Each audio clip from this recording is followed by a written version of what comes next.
Hi everyone, happy Tuesday, and we are here for the second part of our planner page.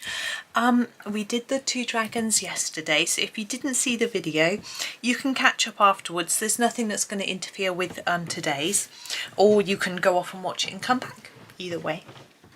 But this dragon here at the back we're going to start with. We're going to use the same technique that we used for these two, and mix up our colours a little bit.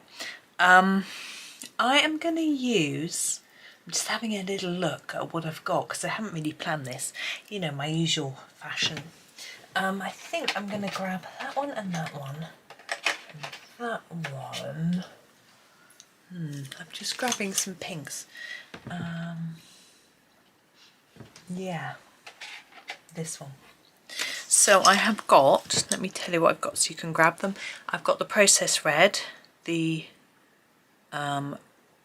hot pink, the mulberry, and magenta. I don't think I want magenta. I'm going to put that back. I'm going to use this one. Yeah, the dahlia purple. Those four. Okay, I'll tell you as I grab them so you can grab them as we go if you need to. Right, so the first one is the mulberry, and we're going to do, as I say, the same as we did for here. So just take a little area and just colour it. I might do them slightly bigger on this one because it is a bigger dragon, so it might have bigger patches of colour. Remember to sort of fade it towards the edge like that, and then when you get to mixing it in with the other colours, it's a bit easier. This all blends in better. It doesn't need to be perfect though. We don't know what dragon skin looks like. It might be all blotchy and patchy, not neatly blended. I'm probably doing a few too many areas of this, but still. It doesn't really matter. Excuse me. Just went and got a bit of chocolate. I really should have gone and got a coffee, but chocolate was a bit more appealing. It's 10 to 3, it really is coffee time, but never mind. Of course afternoon tea, but I don't drink tea a lot anymore. I used to love tea, but you know, you go through phases I guess. I do like green tea in the evening, my final drink. And always a decaf, because did you know, I don't know, I'm going to give you an exciting fact, factoid time, that green tea has more caffeine than black tea, and white tea has more caffeine than green tea, and we're always led to think that they are healthier options, and in the sense of the phytonutrients maybe they are, but in the sense of caffeine, I mean, there are health benefits to caffeine. I'm not dissing caffeine. I'm just looking at the top of the head here. It goes all the way down through to the ears. I'm not dissing caffeine. It can have some benefits for some people, but really having caffeine, it does keep you awake, though it's not good at night time. But if you choose to have a green tea at night, make sure you have a decaf. There isn't as much caffeine in tea as coffee though, but even so, I'm going to ignore those bits and just go over like that. There we go. I think that will do for that one. I'm going to move on to our Process Red. This is pink, isn't it? I'm pretty sure, even though it's called red. Yeah, ish. It'll do. We want some different colours, so. Remembering to need to go into the mouth. Yeah, I think caffeine is one of the major problems I think for people who can't sleep.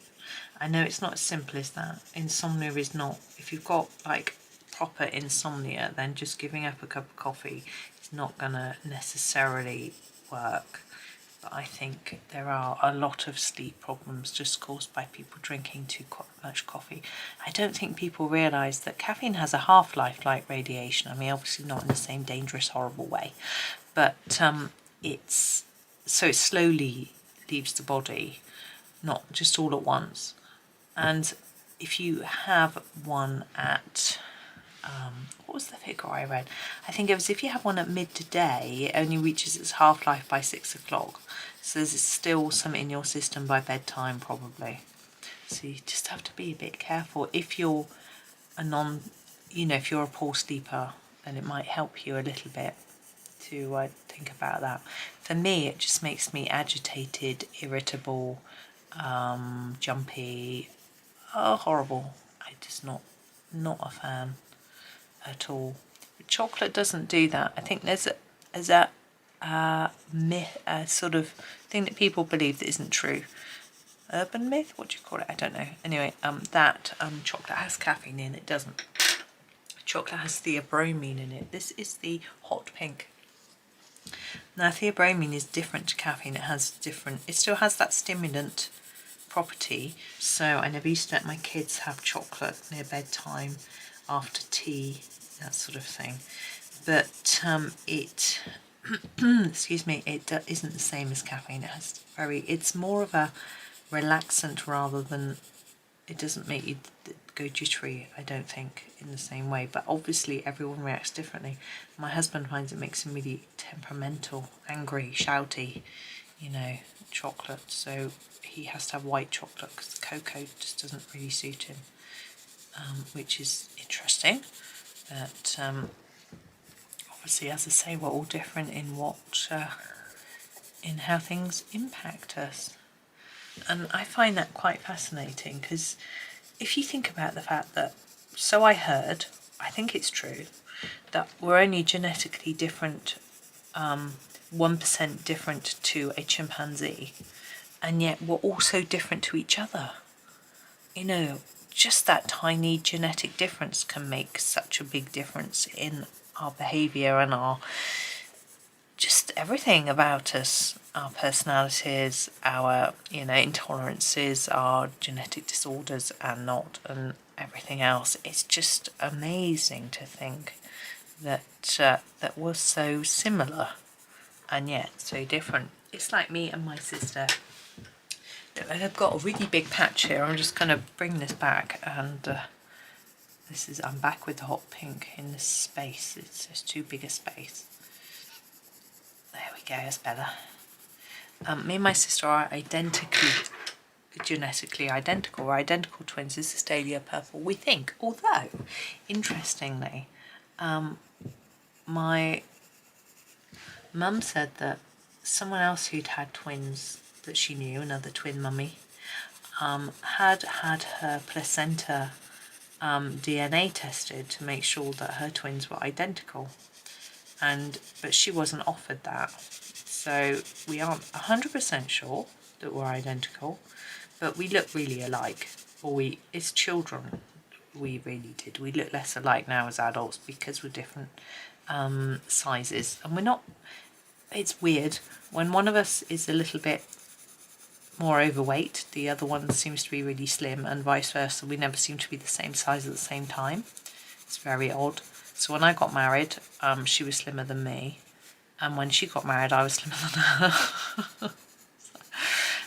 her. Oh, actually the first time she got married I was pregnant, so I was certainly not.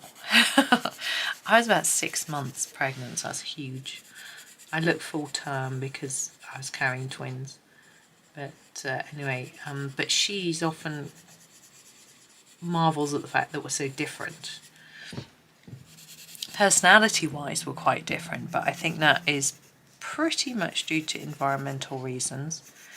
But also, I think, yeah, due to environmental reasons, like who we've grown up with since we left home, who we've lived with, I suppose, and yeah, things like that really. But also, yeah, there were a few things growing up that I think had an impact too. But also health-wise, like I can't tolerate chili. She can't tolerate something that's in Indian food, but it's not chili because I've got my white now and I'm going to smush it. but she can eat Chinese food with chili and no problem at all. As I definitely can't eat chili. I know it's that.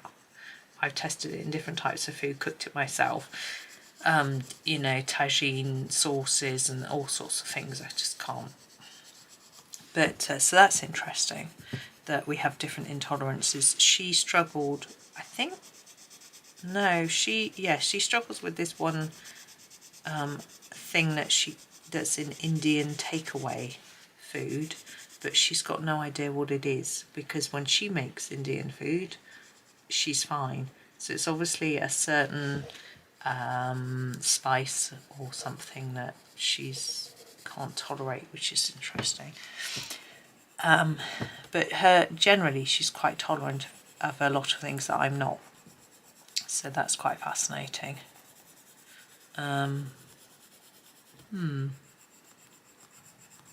So that's that, and then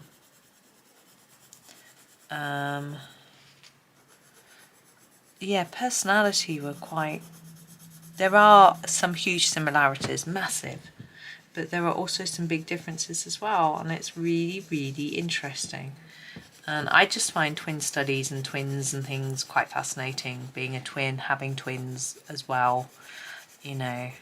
But my twins are not genetically identical, so they're really just so different to each other. They're like brother and brother. I was going to say like brother and sister. I like brother and brother. Like brothers. Because they,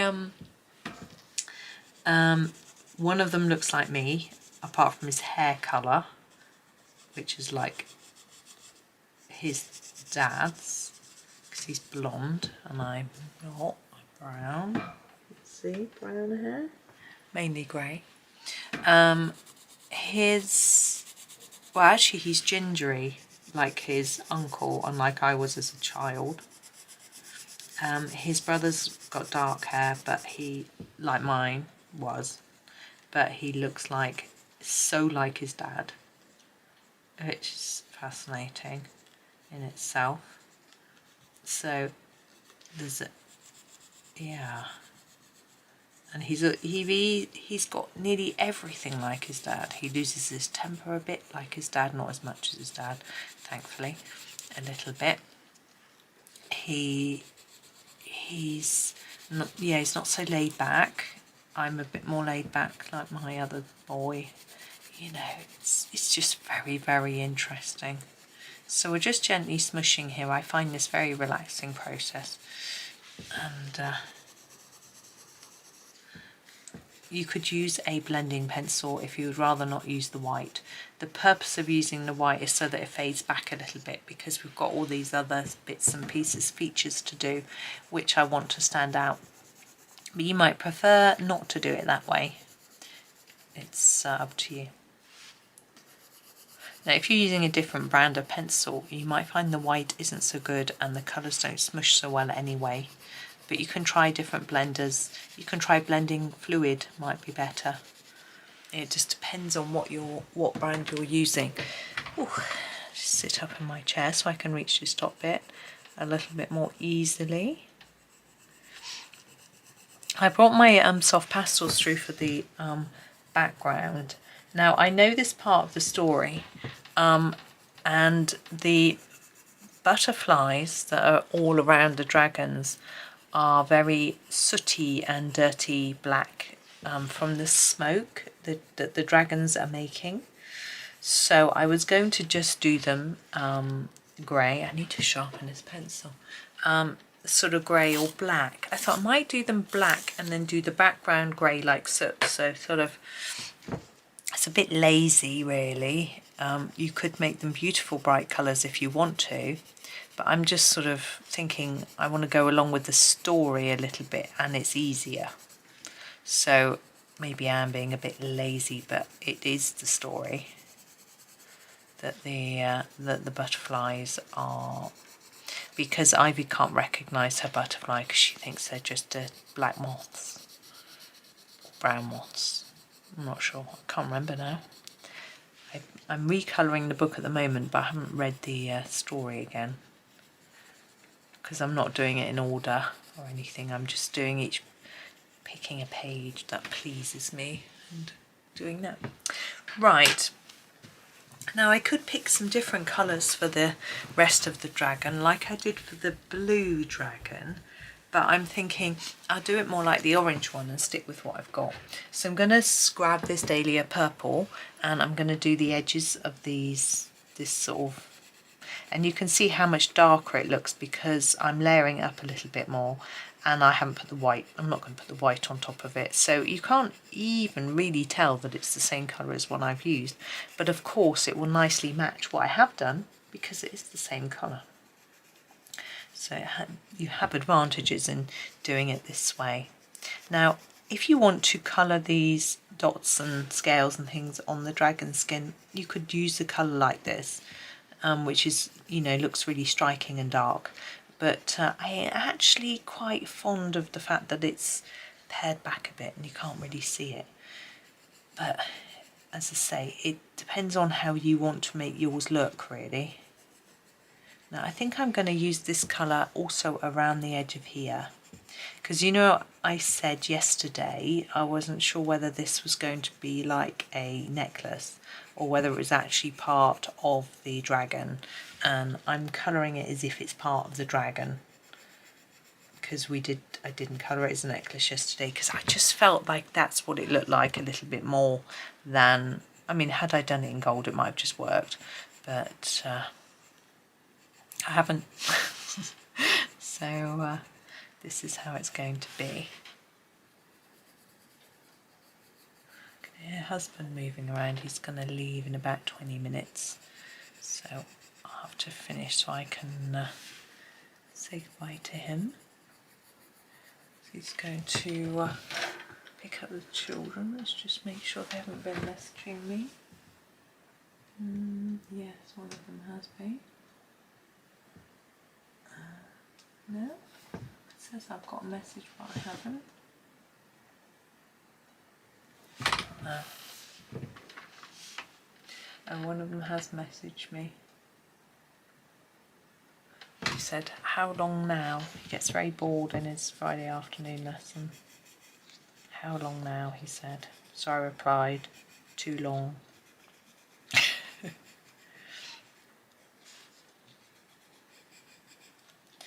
But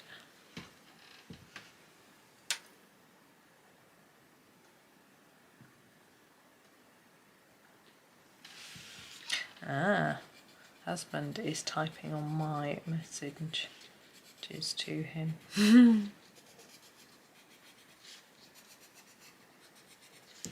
Saying that he's explaining what the plan is to go and pick him up. So that's good. They can sort that out between them. He quite often picks them up on a Friday. Fridays are terrible for trains. I think I'm going to make that do for that one, and but I'm going to grab another darkish one, so I'm going to use the mulberry. And whoops, and I'm going to do the little bit around the mouth with the mulberry.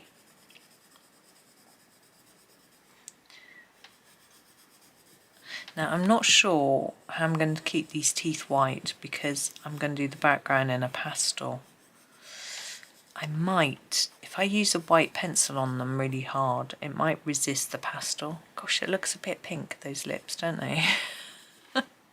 I guess that's what I coloured them. There we go. And then these sort of triangular bits, I need to sharpen them.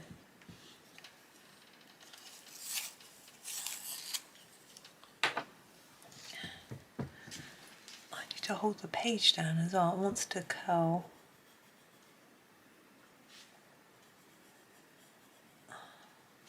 Right, just doing all of these. This looks quite reddish, doesn't it?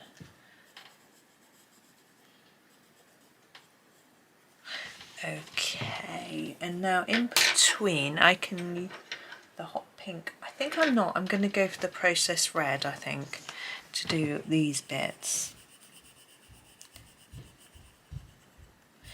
And I think I might use it for the bits on the back as well, rather than the, because I think the hot pink is a little bit light. This main body looks very pink, so it'll look the same otherwise as that, I think. Although we have got these bits down here. Oh, I don't know now, I'm torn. I think I will use the hot pink. I changed my mind entirely. I'm right though, it does look quite like the body. Maybe I won't use it for these.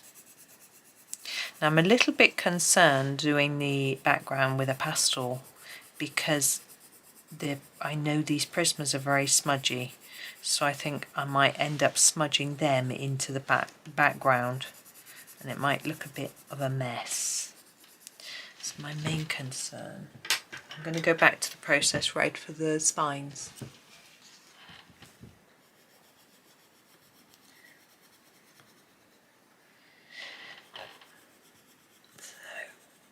We're just filling them in. It's quite simple. You can layer it up as much as you like, make it as dark as you like. I'm not being too careful.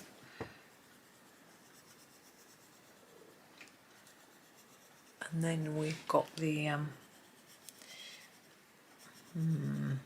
trying to think what to do with those teeth to stop them going grey.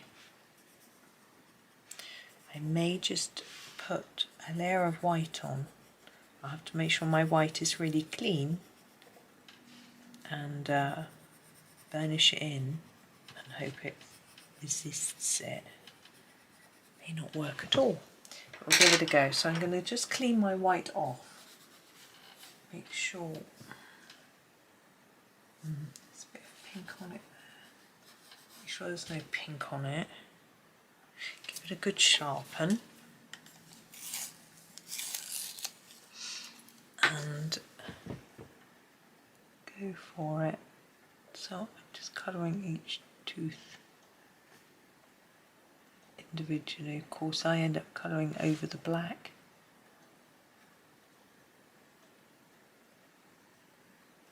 I'm trying to press it fairly hard.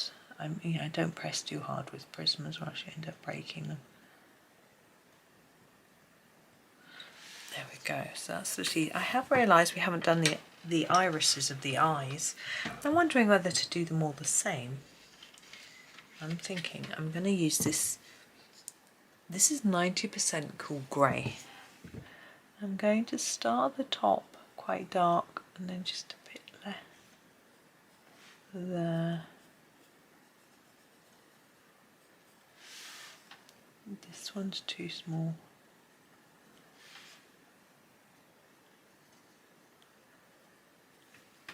There we go. Now our moths. We could use this colour actually. And really we just want to block them in. Again, I am wondering whether I should do the background first. So when I smudge this it doesn't look too bad. But it's a bit late now.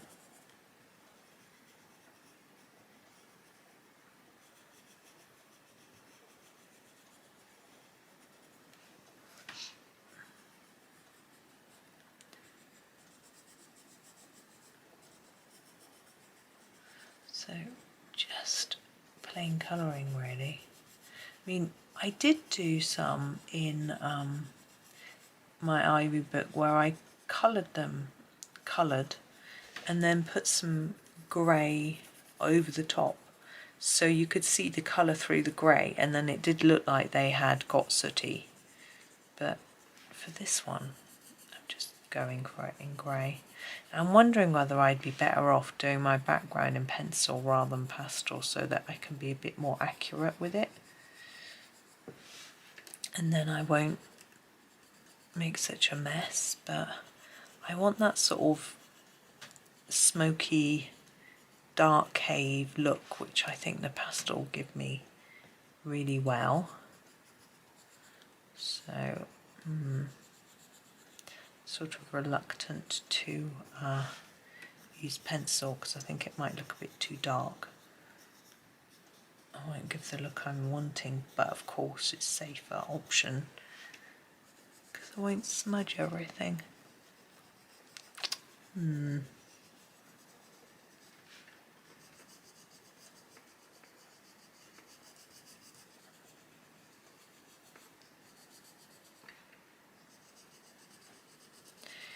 still thinking and pondering, but quietly, which probably isn't very entertaining, is it? But anyway, I'm just checking the time. I'm going to actually just finish these few butterflies and go and speak to my husband for a bit before I come back and do the background, because he's going to want to see me before he leaves. So I shall do that in a moment. And I need to try and find out what time he thinks he'll be back so I can work out what time to make food. The little people, they always want feeding. To be fair, I will as well. Yes.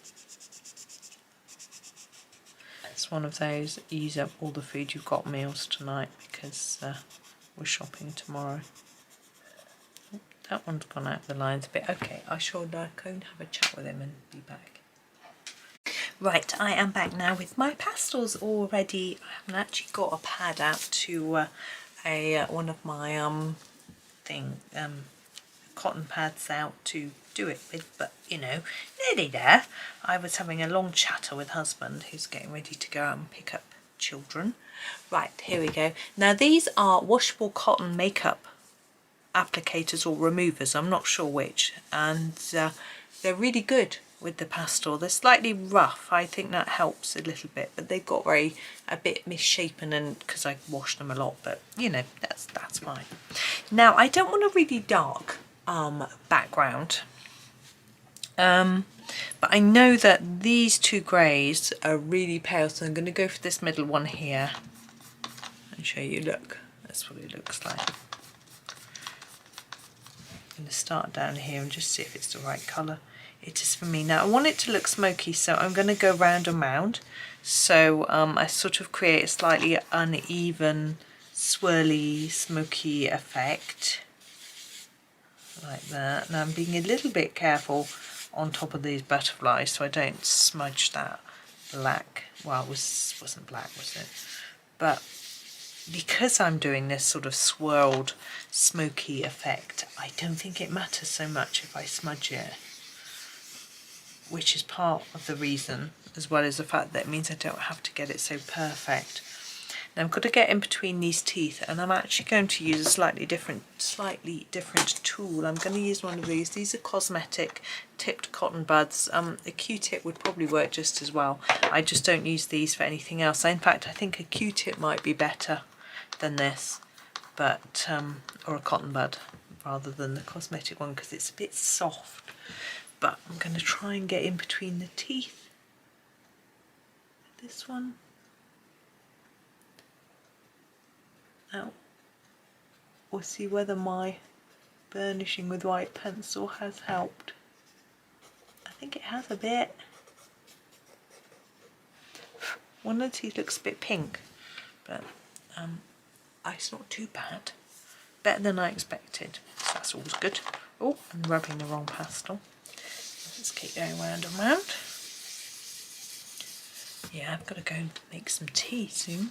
Well, I think they're going to be a bit late, so, but not as late as they normally are on a Friday when they take the train. They can't take the train today because they're all cancelled. Well, there's a 6 o'clock train, but that's really quite late, and it'd be so dark by then.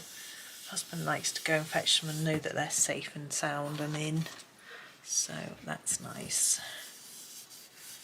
So I've sort of gone over all of it now with the pastel. But I'm thinking I might want to, I'm going to use this darker one here. Look how dark that is, it's almost black. And just splodge a few bits around to make it look really sort of, and it's a bit daring. I might end up just looking a bit sort of messy. but I'm hoping that it just makes it look a bit smoky and dirty. Yeah, I'm quite pleased with that. You might not like that sort of messiness, but I don't mind. Right, let's put that away. I think I am done, so let's just move that across into the middle. Gets a little bit blurred on the outsides of my screen. Right, so I think we're done with that one, so that's rather fun. It needs brushing off. So thank you very much for watching. I hope that was okay for you. I hope you enjoy the rest of your week. I will certainly be getting videos out as much as I can.